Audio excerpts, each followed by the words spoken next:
Hi friends, कशा आहात? चला तर मग आज आपण अगदी झटपट होणारी पनीरची भाजी पाहणार आहोत। अगदी सोपी रेसिपी आहे, तुम्हीही नक्की ट्राय करून पहा आणि मला कमेंटमध्ये नक्की सांगा। हे पहा, आता इथे मी 200 ग्रॅम पनीर घेतलेले आहे। हे पनीर स्वच्छ धुवून त्याचे एकसारखे काप करून घ्या। तुम्ही याचे तुमच्या आवडीने कशाही प्रकारे काप करू शकता। मी असे याचे छोटे छोटे तुकडे करून घेतलेले आहेत, तुम्ही उभेही ठेवू शकता। हे पहा, आता हे सगळे कापून झाले की मग आपल्याला याला थोडेसे तेल टाकून परतून घ्यायचे आहे। आता इथे मी थोडेसे तव्यामध्ये तेल टाकलेले आहे आणि हे छान एकसारखं परतून घ्या।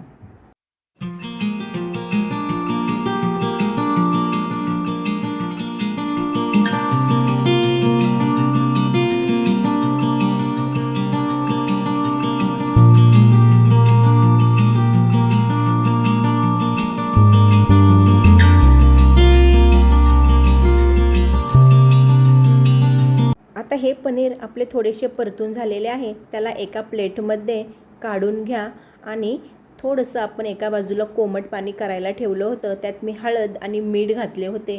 त्या पाण्यामध्ये हे पनीर टाकून द्या। हे असं केल्यामुळे काय होतं, पनीर आपले सॉफ्ट राहते आणि चवीलाही खूप छान लागते भाजी। हे यातच असे भिजत ठेवा। आपल्याला हे नंतरनी आपल्या भाजीमध्ये टाकून घ्यायचे आहेत। आता त्याच तव्यामध्ये मी थोडासा कांदाही परतायला घेतलेला आहे। कांदा हा आपला लालसर होईपर्यंत छान परतून घ्या। त्यामध्ये टोमॅटो घाला, तोही छान परतून घ्या। टोमॅटो थोडा परतत आला की त्यामध्ये थोड्याशा लसणाच्या पाकळ्या, आले हेही मी घातलेलं आहे आणि तेही छान परतून घ्या। आता हे थोडेसे परतत आले की त्यात 7-8 काजू घेतलेले आहेत, तेही घालून छान परतून घ्या।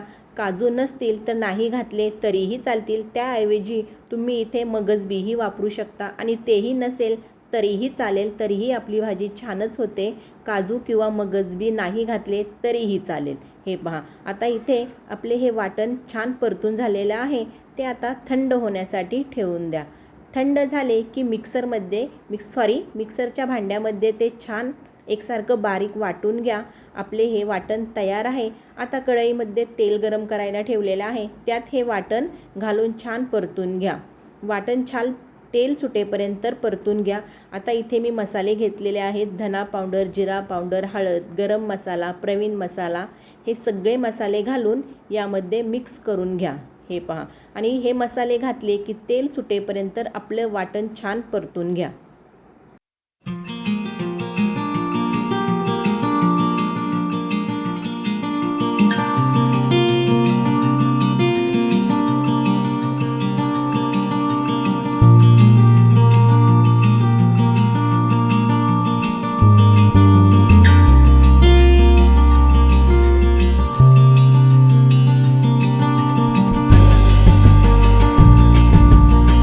आता आपलं वाटण छान परतलेलं आहे। आता काय करायचं, आपण जे पनीर भिजत घातले होते ते पाणी थोडं थोडं यात ॲड करत जा।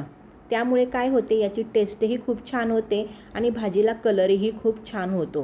हे पहा, आता अशा प्रकारे मी थोडे थोडे करून हे पनीरचे पाणी यात घालायला सुरुवात केलेली आहे। थोड्या वेळाने हे अख्खे पनीर आणि त्यातले सगळे पाणी यात मिक्स करून घ्या।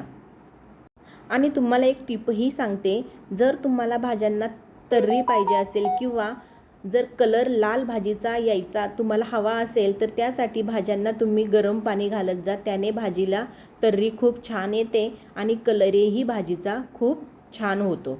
हे पहा, आता इथे सगळं पनीर आपण राहिलेलं यात मिक्स करून घेऊया आणि तुम्हाला जसं पाहिजे म्हणजे घट्ट पातळ त्या प्रकारे तुम्ही ही भाजी ठेवू शकता।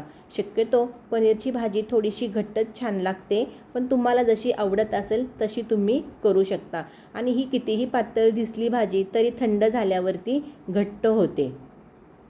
अशा प्रकारे जर तुम्ही पनीरची भाजी केली तर खरंच सांगते, खूप मुलं आवडीने खातात ही भाजी, एकदम टेस्टी होते आणि करायलाही अगदी सोपी आहे। आता चवीनुसार मीठ टाका, थोडीशी उकळी येऊ द्या आणि आपली भाजी अगदी 10 ते 15 मिनिटात तयार होते। आणि हो, माझ्या रेसिपी आवडली तर लाईक, शेअर, सबस्क्राईब करायला विसरू नका।